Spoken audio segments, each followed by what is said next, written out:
Tahukah kamu ternyata di Indonesia itu ada ribuan sengketa yang terjadi antara masyarakat dengan pemerintah, dan kebanyakan sengketa ini berkaitan dengan keputusan yang dikeluarkan oleh pejabat pemerintahan atau instansi kepada masyarakat. Ya, masyarakat di sini sebagai subjek hukumnya ya, antara memang individu maupun badan hukum.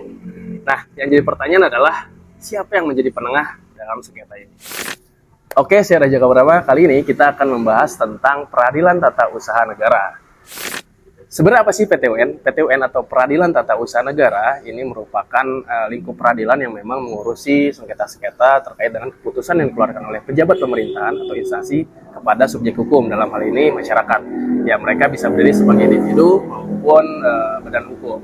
Nah, Peradilan Tata Usaha Negara ini yang merupakan suatu pekerjaan atau sistem proses lah ya, yang memang dimiliki oleh negara, dan itu akan dilakukan oleh Pengadilan Tata Usaha Negara. Kalau dalam lingkup daerah, yaitu memang daerah-daerah yang mewakili pengadilan itu ada, itu disebutnya PTUN. Tapi kalau memang satu wilayahnya dalam lingkup provinsi, itu mereka disebutnya Pengadilan Tinggi Tata Usaha Negara. Jadi akan ada beberapa eskalasi lah gitu ya terkait dengan sengketa-sengketa ini penyelesaiannya. Nah, terus pertanyaan kedua muncul, sebenarnya apa sih yang menjadi sumber hukum pendirian? Kok bisa ya di Indonesia tuh ada Peradilan Tata Usaha Negara? Kalau kita lihat memang peradilan tata usaha negara ini didukung atau didasari oleh dasar hukum yang ternyata cukup dinamis nih dari tahun ke tahun. Itu dimulai pada tahun 1986, itu pemerintah mengeluarkan Undang-Undang Nomor 5 tahun 1986 tentang Peradilan Tata Usaha Negara. Jadi memang keberadaan ini sangat pagu ya karena didasari oleh hukum ini. Tapi seiring berjalannya waktu, sumber hukum ini atau dasar hukum ini menjadi berubah gitu, mengalami perkembangan. Itu tepatnya pada tahun 2004, Undang-Undang Nomor 9 tahun 2004, dan mengalami perubahan lagi itu Undang-Undang Nomor 51 tahun 2009. Ya, kalau secara dasar hukum undang-undang sih memang seperti itu ya, ada beberapa lah, tapi memang peraturan lainnya itu didukung oleh peraturan pemerintah, juga ada dari Kepres. Jadi memang secara proses peradilan tata usaha ini menjadi kuat. Nah, kemudian dalam proses peradilan tata usaha negara ini ada yang dinamakan dengan kewenangan. Kewenangan itu ya sesuatu yang memang perlu dan mutlak dimiliki oleh si Peradilan Tata Usaha Negara ini. Apa sih sebenarnya kewenangan dari Pengadilan Tata Usaha Negara? Kita singkat aja lah biar gampang ngomongnya ya. Apa sih kewenangan PTUN itu dan kenapa dibagi menjadi dua? Nah, kewenangan PTUN ini kan dalam hal proses ya, proses peradilan itu mereka berhak atau mutlak bisa melakukan pemeriksaan, bisa melakukan pengadilan atau peradilan. Yang terakhir adalah berhak memutuskan atas sengketa tersebut. Nah, kewenangan ini ada dua nih, kewenangan absolut dan kewenangan relatif.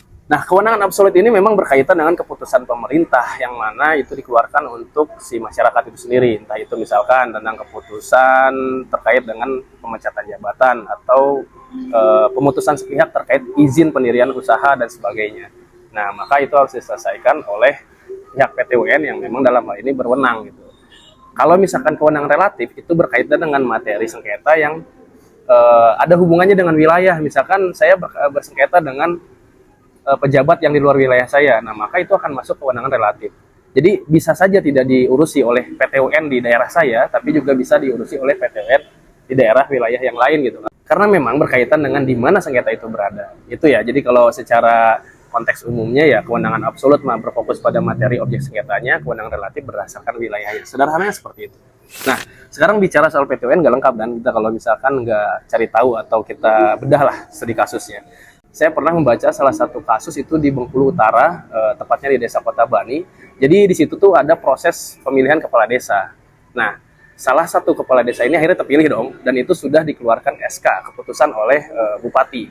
Pejabat ya, memang berwenang untuk mengeluarkan SK pada saat proses pemilihan itu berlangsung. Tapi ternyata ada salah satu paslon, pasangan calon kepala desa yang tidak terima nih dengan keputusan tersebut. Dianggapnya bahwa keputusan dilantiknya atau diputuskannya desa ini oleh bupati, kepala desa ini oleh bupati, itu tidak sah gitu, tidak sesuai dengan prosedur gitu.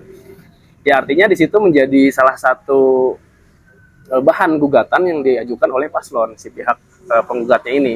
Mereka mengajukan bahwa keputusan yang dikeluarkan oleh bupati itu tidak tepat karena memang pada saat proses pemilihan kepala desa ini ada kecacatan hukum lah. Nah, ini yang menjadi objek sengketanya ya. Jadi kalau secara administratif itu disampaikan bahwa keberatan administratif terkait dengan keputusan pengangkatan bupati. Nah, akhirnya si penggugat ini melakukan gugatan ke Pengadilan Tinggi Tata Usaha Negara terkait keputusan tersebut. Jadi di situ ada kata kuncinya, ada gugatan, terus sengketanya adalah keputusan ya, yang dikeluarkan oleh siapa? Oleh bupati kan, ada pejabat pemerintahan di situ.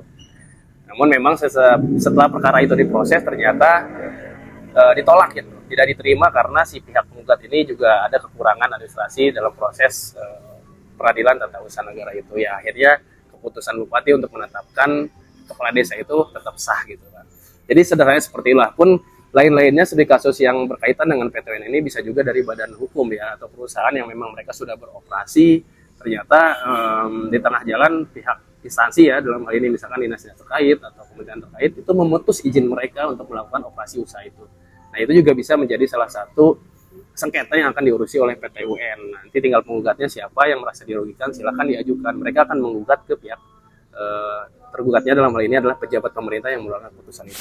Kurang lebih seperti itu ya teman-teman semua. Jadi memang PT UN ini pokoknya hal-hal yang berkaitan dengan keputusan lah gitu, keputusan yang dikeluarkan oleh pejabat pemerintah kepada masyarakat atau subjek hukumnya. Barangkali demikian, nanti kalau ada waktu kita akan bahas lebih jauh bersama saya Reza Kapurnama. Terima kasih, sampai jumpa, semoga bermanfaat. Oke.